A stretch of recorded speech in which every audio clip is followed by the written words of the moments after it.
Morning, everyone.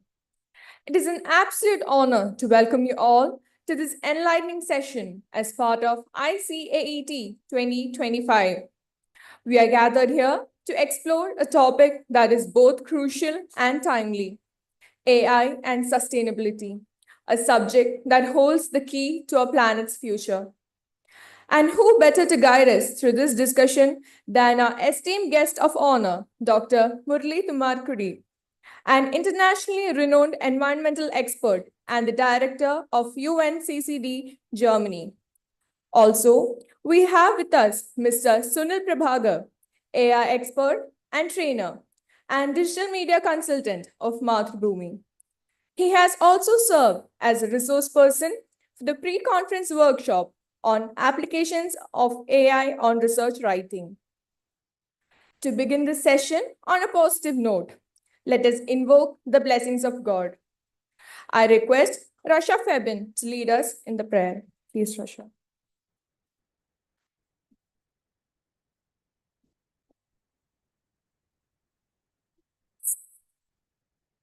So, my soul, I worship His holy name. Sing like never before. Oh, my soul, I'll worship your holy name. The sun comes up, it's a new day dawning. It's time to sing your song again. Whatever may pass and whatever lies before me, let me be singing when the evening comes. Bless the Lord, oh my soul, oh my soul. I worship His holy name. Sing like never before, oh my soul. I worship your holy name.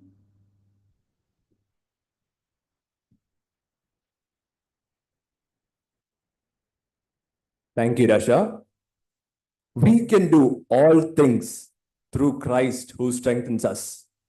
Good morning, everybody. It gives me immense joy to welcome you all to the second day of ICAT 2025 meet. I thank each one of you for taking the effort and keeping aside your time so that you could come and make this day eventful.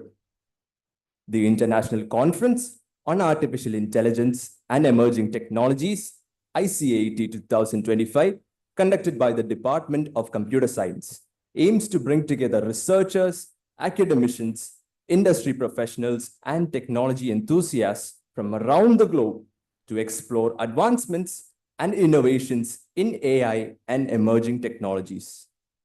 ICAT 2025 will feature keynote speeches from distinguished researchers, panel discussions on industry trends, technical paper presentations, and hands-on workshops, providing the attendees with valuable insights and networking opportunities as well.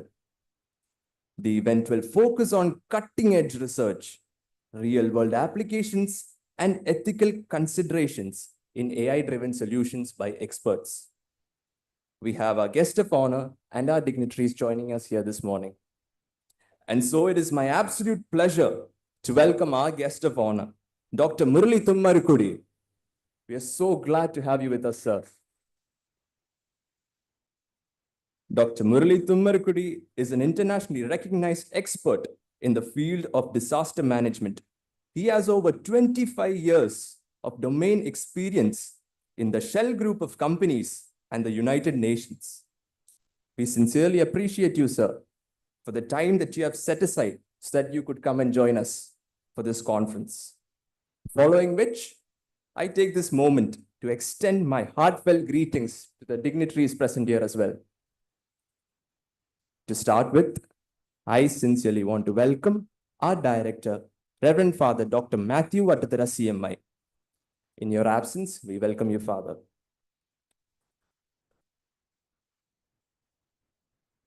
Our Associate Director, Reverend Father Ajish Puducherry CMI.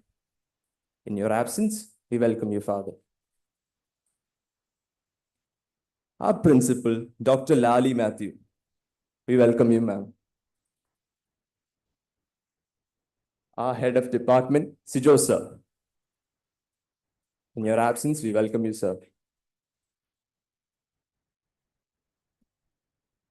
IKC coordinator, Mr. Joby Jacob, we welcome you, sir. And last, Mr. Sunil Prabhakar, AI expert and trainer. We welcome you, sir. I express my joy in welcoming the professors, researchers, guests, and students, along with our faculty members who have gathered here among us. I once again want to emphasize that you are the core of this conference, and it is your willing heart of involvement that has made this conference possible. Hope you have an insightful session that brings clarity regarding artificial intelligence and emerging technologies hereafter. Thank you and have a great day.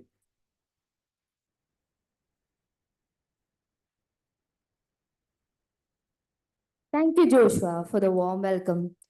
We are privileged to have among us some eminent personalities who have been instrumental in shaping this institution and making this event a grand success. I take this opportunity to welcome and honor our principal, Dr. Lali Matthew, the guiding force behind our academic excellence. In their absence, I extend a warm welcome to our director, Reverend Father Dr. Matthew Vattatra, CMI, and Reverend Father Ajish Puducherry, CMI, for being there for us through every step of our way. And of course, our guest of honor, Dr. Murali Thumarakudi, for taking the time to share his invaluable insights with us today.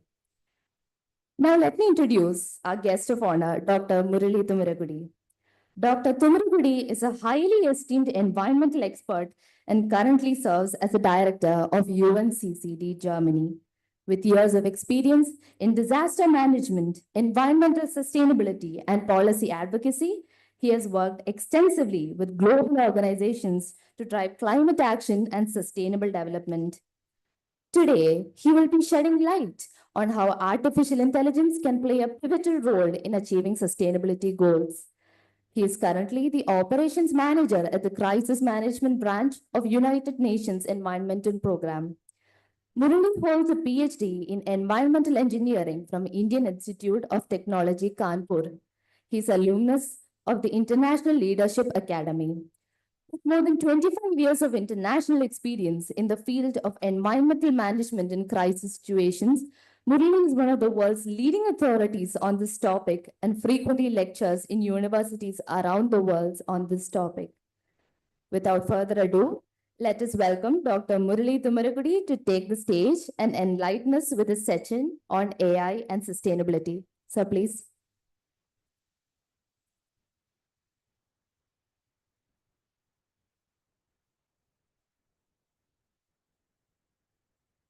Good morning, Rajagiri.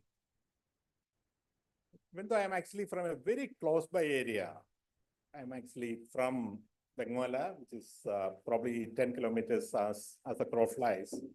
It's my first visit to the Rajagiri here. I had been to the other Rajagiri only in 1995, if I recall. But it's my first visit, and I'm, as you can imagine, naturally very impressed by both the modern infrastructure as well as the phenomenal success which your institution is having. I was told that the ratio to get into this institution is probably comparable to the best in the world, 1 to 100 or something like that, which is extremely very fast. Now, I must start by saying I'm not an AI expert. However, within the United Nations system, I am one of the vice chairs of the artificial intelligence transformation program within the United Nations. So I keep a close eye on what is happening in the domain of AI. My interest in AI was sparked by two separate, very independent events. One, I have a tremendous interest in the domain of career management. I talk to young people all the time. And if any one of you actually want to talk about your career, you're very welcome to connect me to my LinkedIn and reach out to me. I do it every day. I do it free. I do it willingly. Now, in preparing for talking to young people, I constantly look at what is the future of career or work life. And in 2015, I was reading a report called The Future of Employment. And this is from the Oxford Martin School. It actually said AI and the emerging technologies will affect the employment market so much that 46% of all existing jobs will cease to exist by 2030. So they analyzed 813 job categories in the United States. And when you say job category, you can take an accountant as a job category, a neurosurgeon as another job category, a driver as another job category. So they analyzed 813 separate job categories.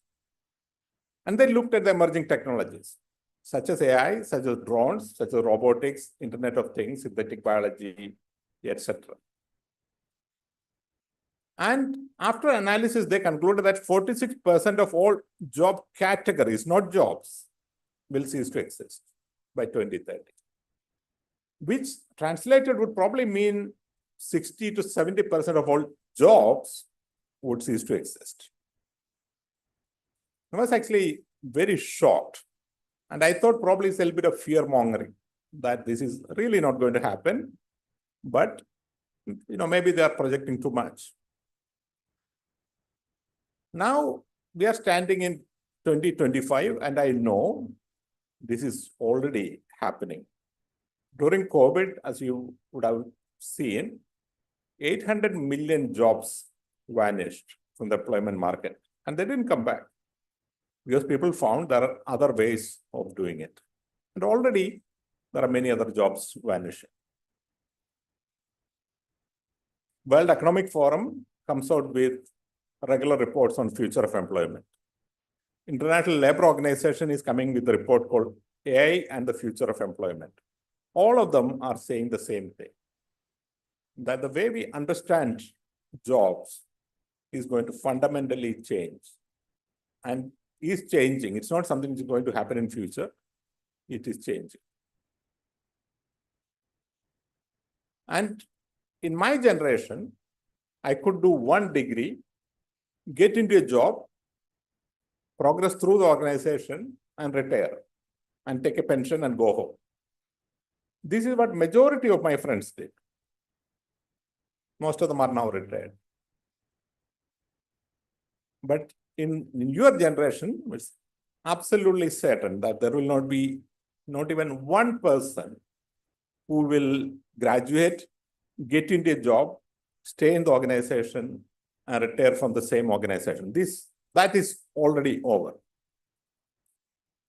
You would move into different organizations. My nephews and nieces, they're already, in 10 years, they're already into second or third organization.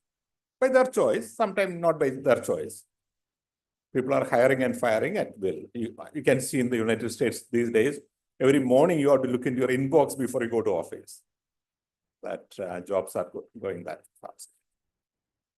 But not only that, jobs are also changing, that some jobs will not exist, and all of you, I can be absolutely certain, that will have to go back into the university, into academics, into learning, into upskilling, into reskilling, again and again, multiple times in your life, as you traverse your work life. So AI is transforming every domain of workspace. So that's number one reason why I have this interest in AI. But secondly, and more interestingly, I was once sitting in Geneva, if I recall, in 2018.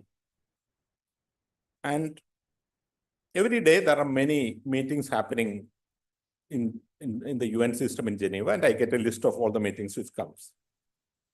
And I got a listing which says Dr. Olama, who is the Minister for AI of United Arab Emirates, will be speaking at the United Nations headquarters in Geneva.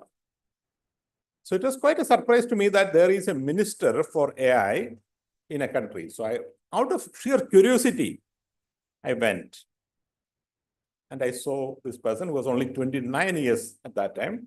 He was a minister since he was 27. And he was absolutely brilliant. And he said that the Arab world was technically advanced in the past. They led in alchemy, they led in mathematics, they led in astronomy.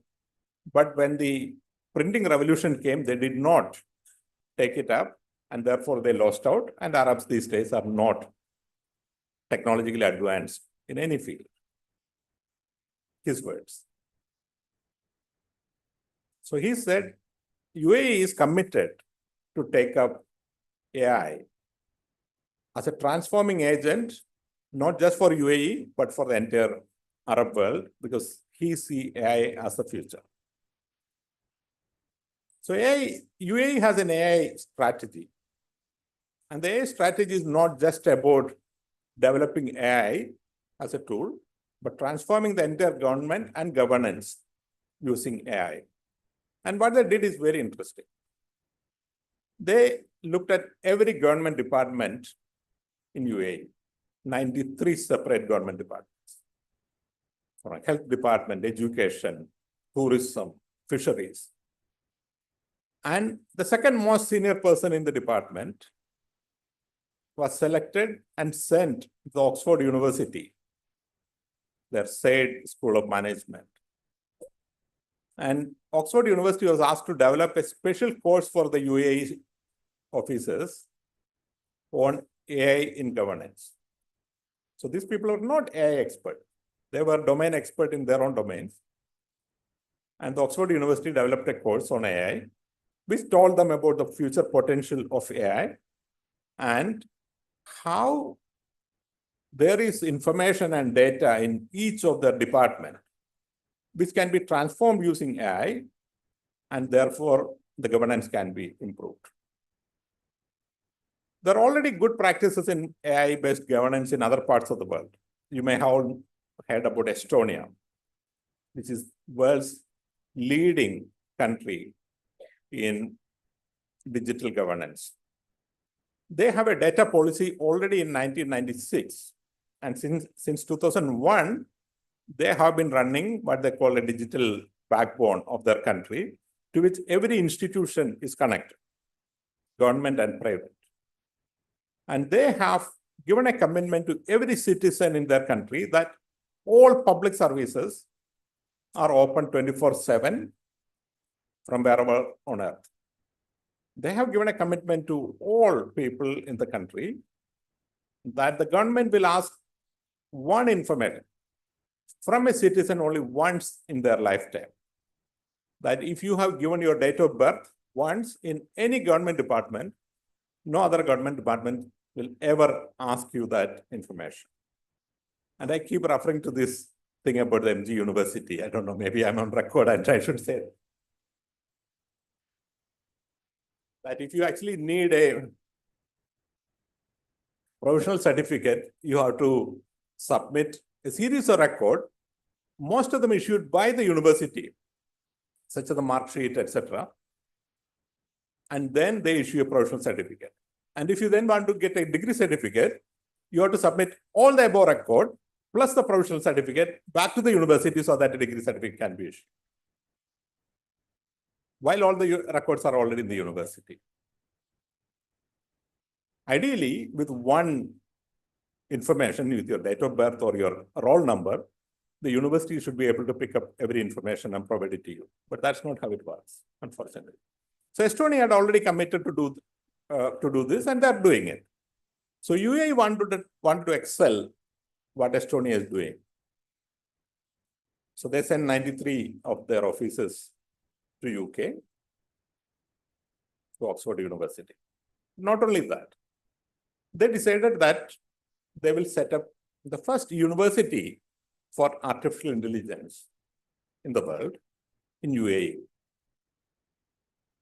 And then they said that anybody who has done a degree in AI, ML from some other one, they put a cutoff, I can't remember now, the top 100 or top 500 universities in the world will get an automatic 5-year visa in UAE. You don't need an employment. You have a top degree, come, you're welcome to come to the UAE. And then they supported startups to work on AI. With doing all this work, they wanted to be the world leaders in AI. So I came back to Kerala and then I talked to Sunil and I said, okay, this is like, AI is going to be the future. I was quite shocked at their vision, impressed. So we said, we should actually be talking to a lot of people here and see this is how the world is going to go. AI has potential in every domain of work. AI is going to change our employment market and so on. We did start talking actually about it. We did meet with the government official. But unfortunately, suddenly the COVID came and all the attention of society and the government and the ministers all went into that and we could not. 1 year later, I was going to UAE after the COVID subsided for the Expo 2020. I think I went in November 2021. I wrote back to the minister and said, Minister, I'm actually coming and you are supposed to be setting up the university in 2020. Did it actually happen? And he said, due to COVID, there was some delay, but the university actually started. And he invited me to visit the university, which I did. At that time, due to COVID, there was a lot of restriction to go from Dubai to Abu Dhabi, where the university is set up. You have to do multiple paperwork, etc. But I went, and they have now set up the world's first, most advanced university for artificial intelligence. If there are people in this team, in this group, who actually want to do a master's degree in AI, I recommend that place. It's fully funded. I was looking at the scholarship. It's actually comparable, if not better than the salaries which is being given. Tremendous institution. And still early capacity. I think there are only 1,000 students and possibly they can accommodate 5,000. So almost like a 5-star hotel they have set up.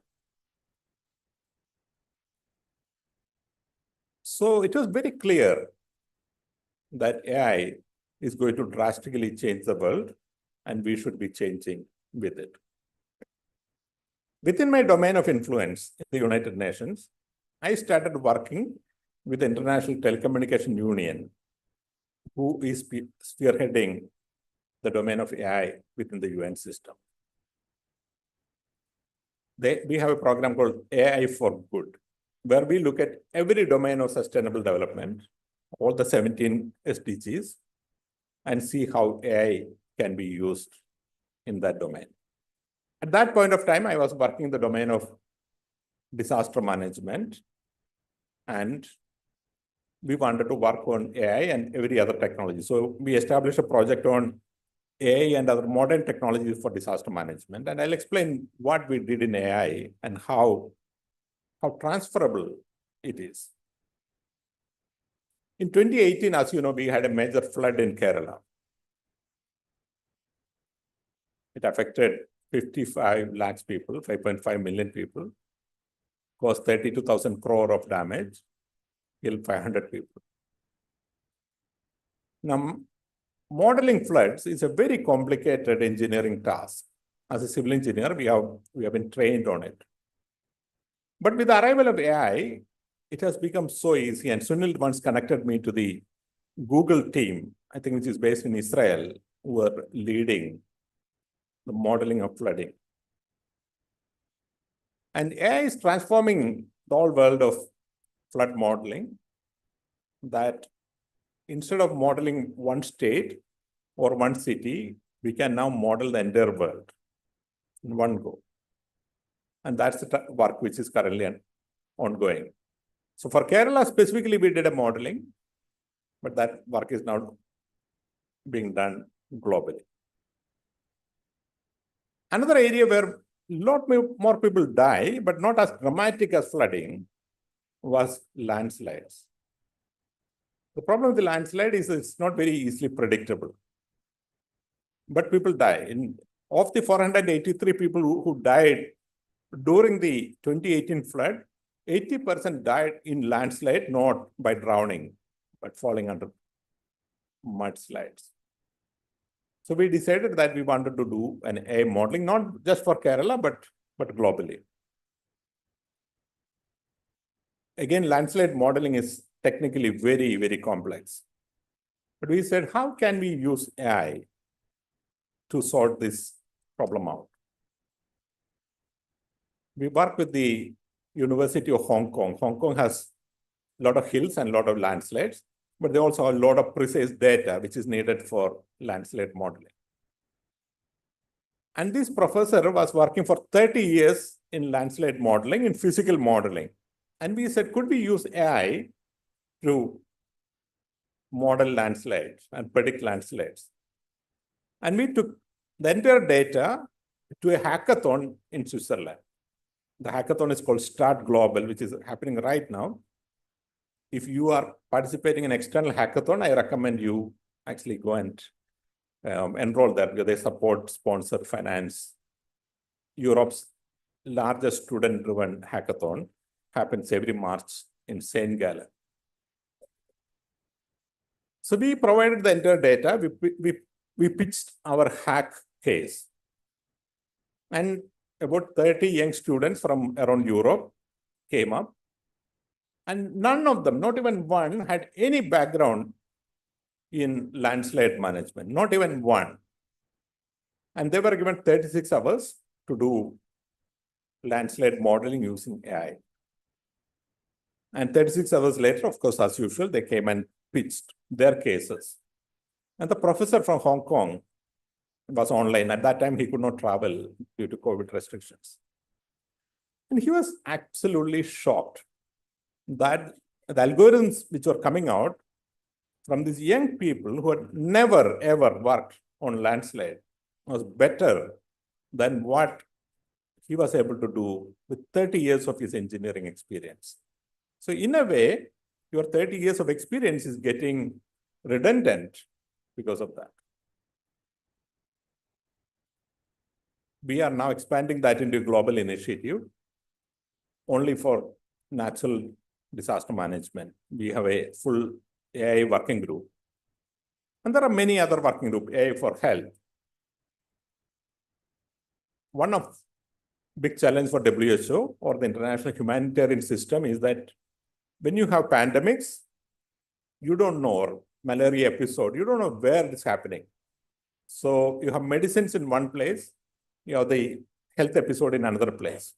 And you can only mobilize a medicine once the disaster has happened. So if you are able to predict where the next health episode is going to be, you are able to move people and material to that.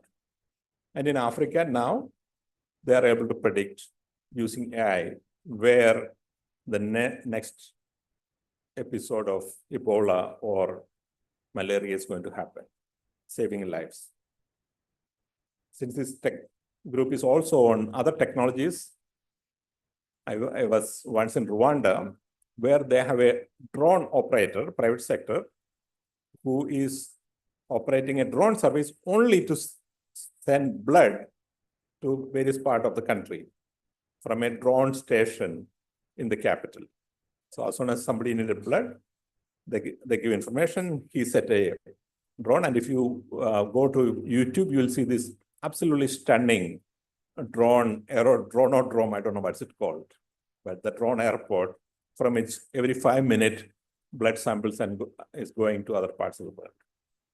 And this is the heart of Africa. So technology is transforming the world in every domain. Now we are in a very slightly different set of challenge. We have been talking about AI for a while, but we are not doing much about it. In fact, in Kerala, we had a huge setback on the whole AI during COVID because a contractor was agreed with Sprinkler to do some data analysis, and suddenly that issue became political. And as I was talking to the airport yesterday, and I was telling them that in 2017, when I was talking to MLAs, I wanted to show how solar energy is going to be the future. Solar is going to be the future. And a time will come when our energy will be free, and a time will come and we'll demolish our dams because we no longer need them. But in preparing that presentation, I did a very simple experiment. I said, I Googled for solar world. And suddenly, huge solar images from China came up. Then I Googled solar India, and a lot of images from Gujarat and Tamil Nadu came up. Then in 2017, I Googled solar Kerala, and you can imagine what came up. There is not even one image of solar, not even one. I don't know now if you Google solar Kerala, what will come up, but at that time, there was none. So entire solar development of Kerala was set back probably by 5 to 10 years because of one single unfortunate incident. Similarly, because of the sprinkler controversy, the government is now very shy of doing anything on AI, sharing data, and so on and so forth. And then comes ChatGPT and other AI tools. And once you use ChatGPT, people assume that you have become AI. No, this is not true. I mean, of course, I don't have to tell to this audience. This audience probably is more aware of AI than most of the audience. Most of the audience believe that if you are using ChatGPT, then you are into the AI world. It's almost assuming that if you have a smartphone, then you are smart. No, this is not true. This is just one of the small tools you have. When I went to the AI university, they told me that there's a website called There Is an AI for That. And every day it is being updated. The last time I checked, there are more than 10,000 separate AI applications. AI application for almost everything. And it's adding up every day. But AI applications don't form the full potential of AI. They are just tools which is helping us in a very micro, minute, or even a nano domain. I want to make a presentation, I can use AI. I want to make a speech, I can use AI. But if you want to transform the society and achieve sustainable development, you need to do a lot more than that. You need to understand the power of data and how the data can be mined using AI to fast track development. And this is why we call data as a new oil. I once had a very interesting meeting with a very young person from Kerala. And he had this very creative idea. He said, we have 1,000 villages in Kerala and 80,000 small shops, stationery shops, selling all sorts of goods. But each of them is procuring their goods individually. If you were to combine them and create a supply chain like Lulu Group is doing or Moulins Group is doing, then you can get a lot more the material at much lower price. You can have an interim warehouse and so on. Now, his biggest problem was that he did not know the 80,000 contact of the shops in Kerala. And he was thinking how? Because the shops are all registered in local panchayat. And that data, every panchayat has the data, but they're not aggregated at the state level. And naturally, the panchayat will not share that data also. So there was no way he could get that information. Then somebody told him that the cigarette companies actually supply to each of the 80,000 shops, and they have a database. So he managed to get that database, managed to contact and convince them. And his target was to get 10% of the shops.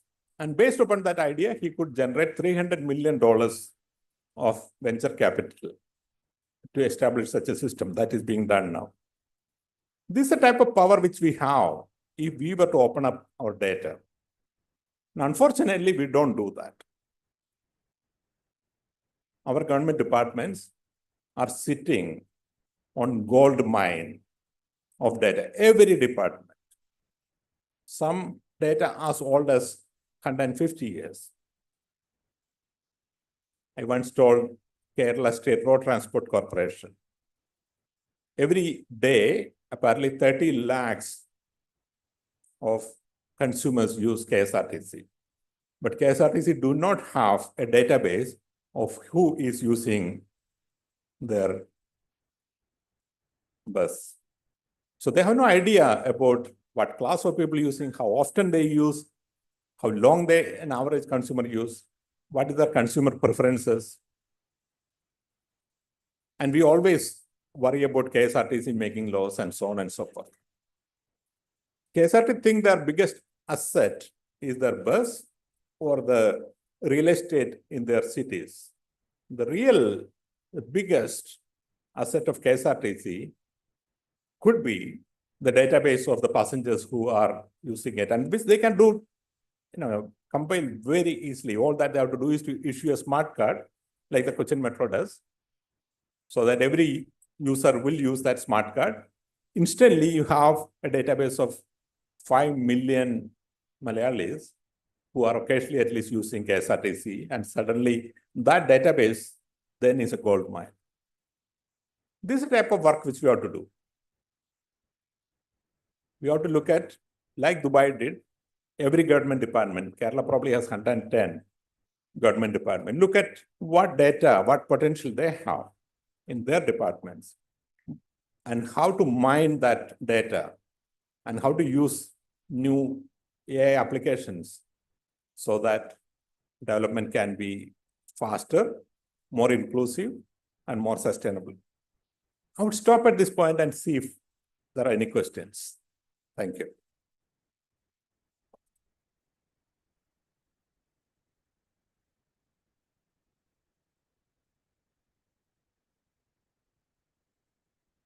Yes, please.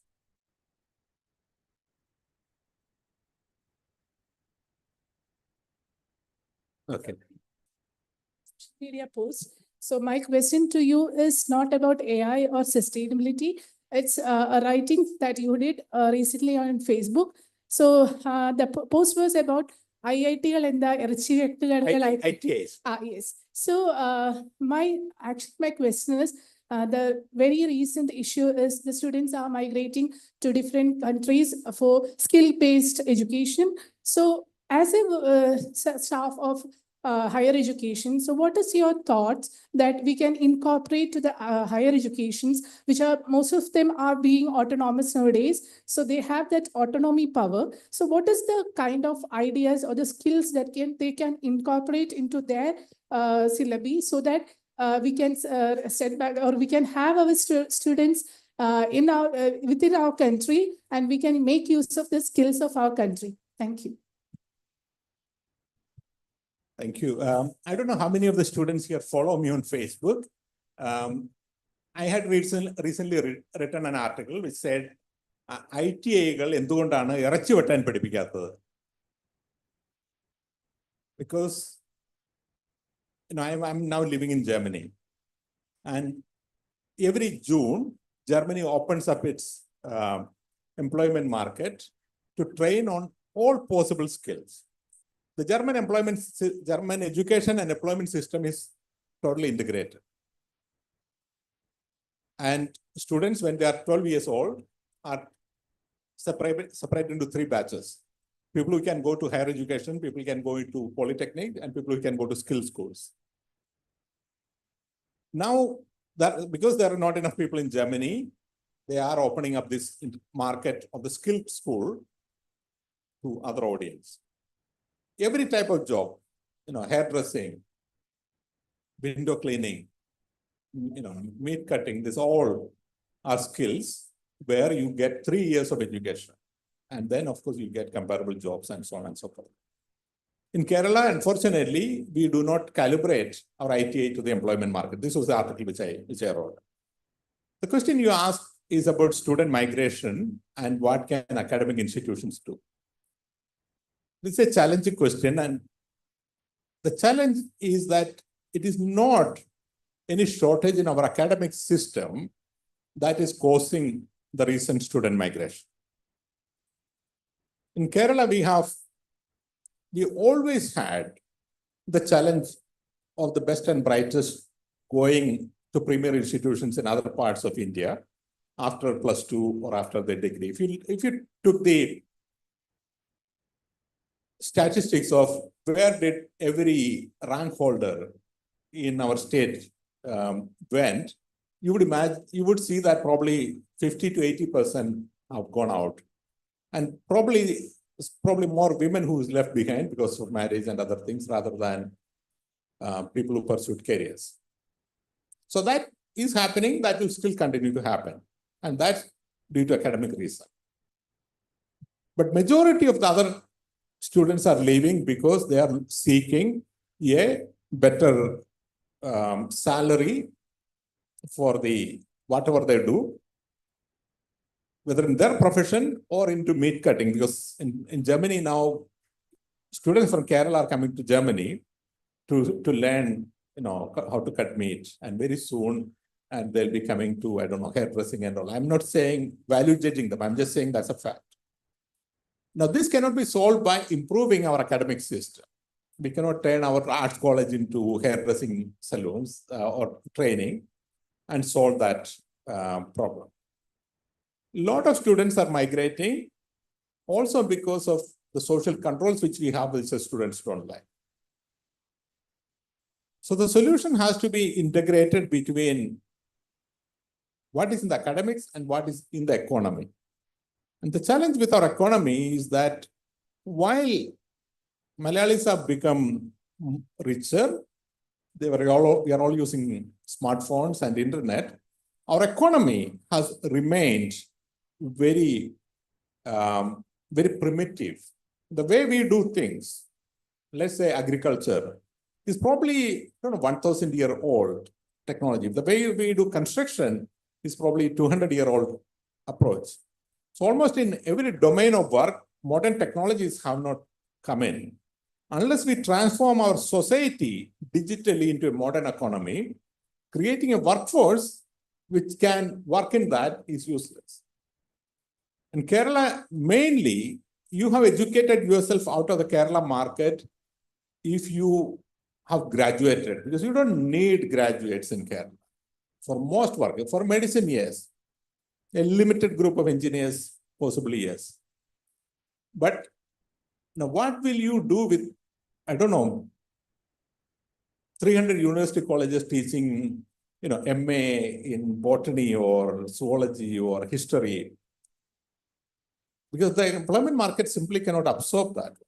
So what is happening is that people who do MA in any of these topics, including engineering, they go to Public Service Commission and write examination which don't need that type of qualification.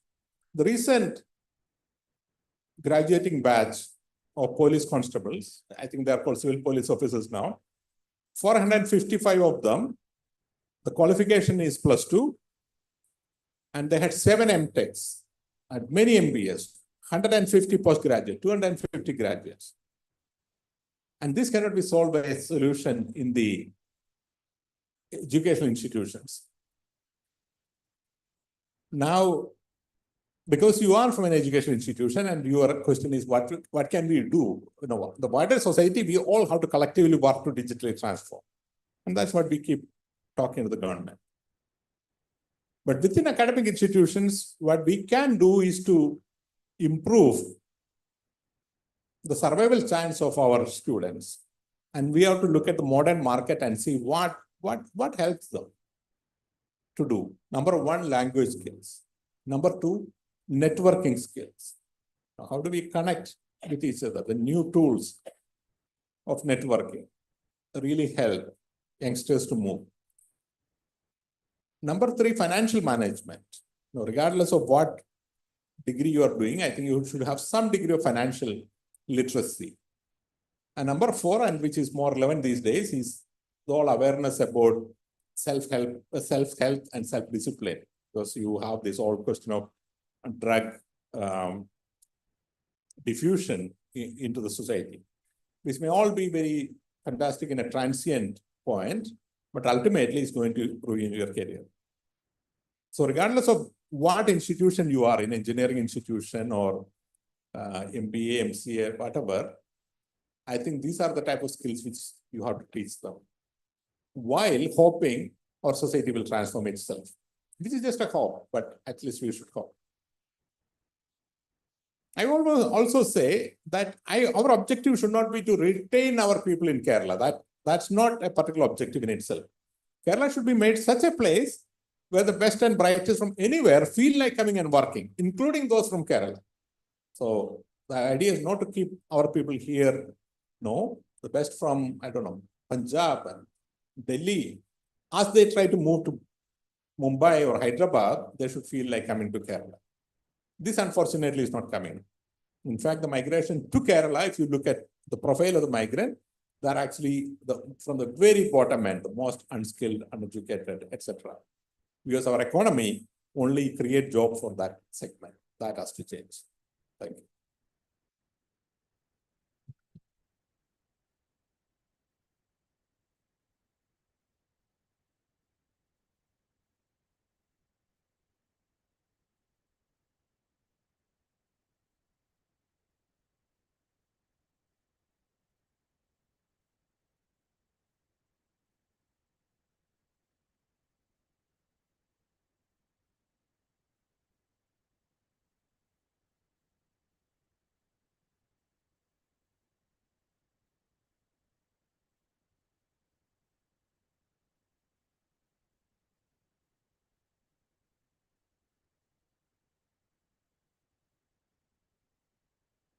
That was indeed an insightful and thought-provoking session, sir. AI and sustainability are two of the most powerful forces shaping our future, and today's session has given us much to reflect upon. Now, I invite Dr. Lali Matthew and all other dignitaries to join to hand over a token of appreciation to our guest of honor. Please, ma'am.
To formally express our gratitude, I invite Donna Mariamani, Assistant Professor, Department of Computer Science, to deliver the vote of thanks. Please, ma'am.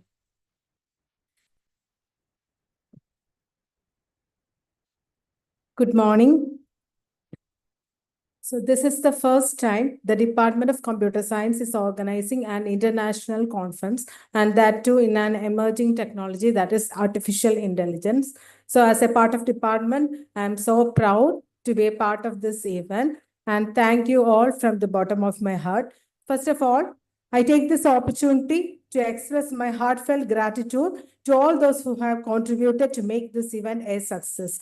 To our esteemed chief guest, Dr. Murli Tumaragudi, environmental expert. Thank you, sir, for gifting us your time and effort today.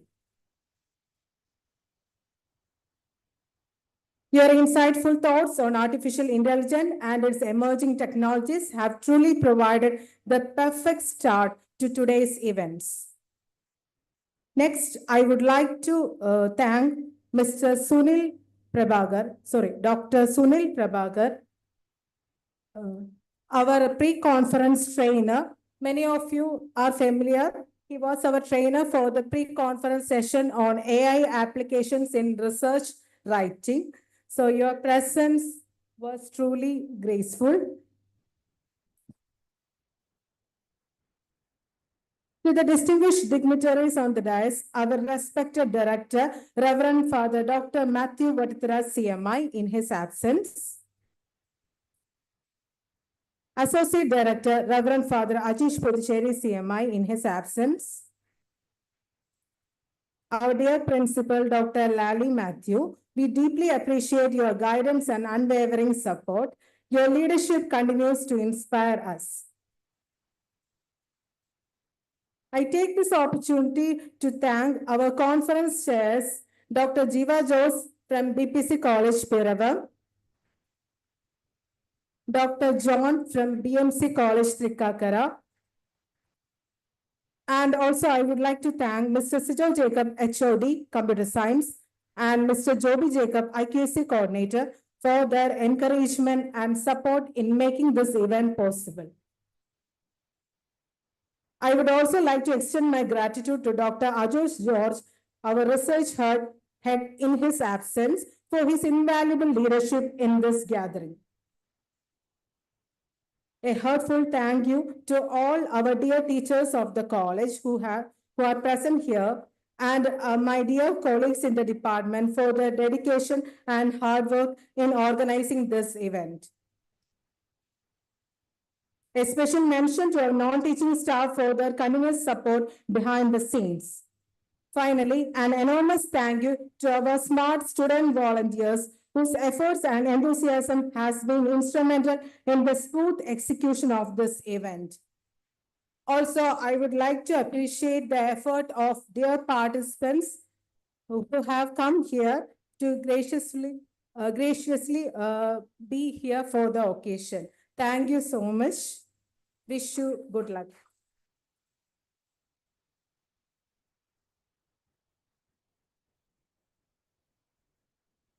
I kindly request all to rise as the guest leaves.